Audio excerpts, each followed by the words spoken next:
Hello, I'm Jane Bell. I have a daughter and a son, both diagnosed with Asperger's. My daughter has just written this book. It's called Living with Autism in a Neurotypical World, and it's available. It's by Teresa, and it's available on Amazon.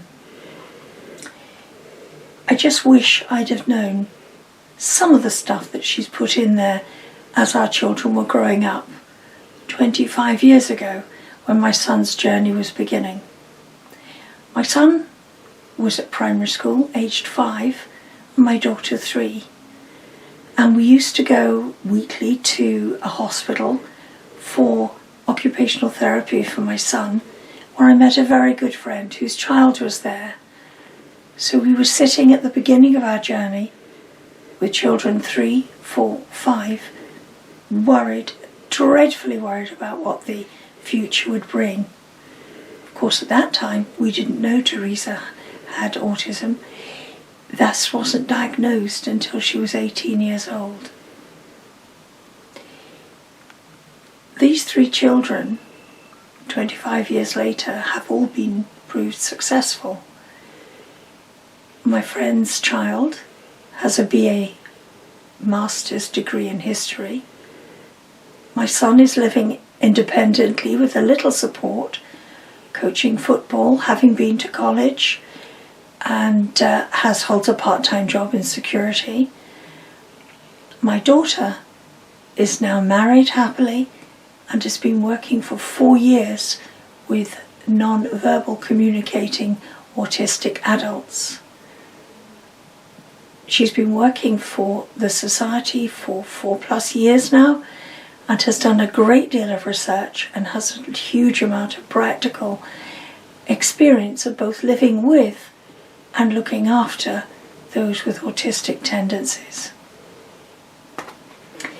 The book attempts to help anybody who is touched with autism, whether you're trying to manage somebody, manage a child, understand somebody, just for general information and knowledge, what Asperger's and autism can mean to someone.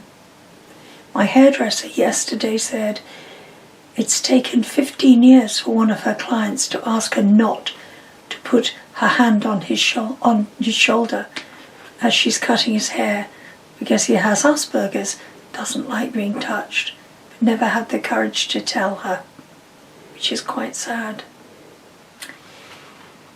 The book covers everything you could wish to know.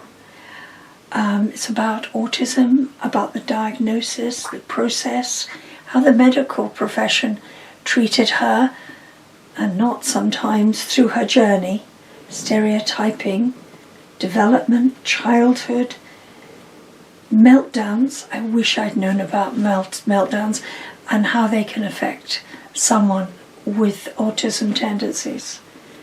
Communication, some of the terrible treatments that have been popular, mental health, panic attacks, food, bullying, friendships, relationships,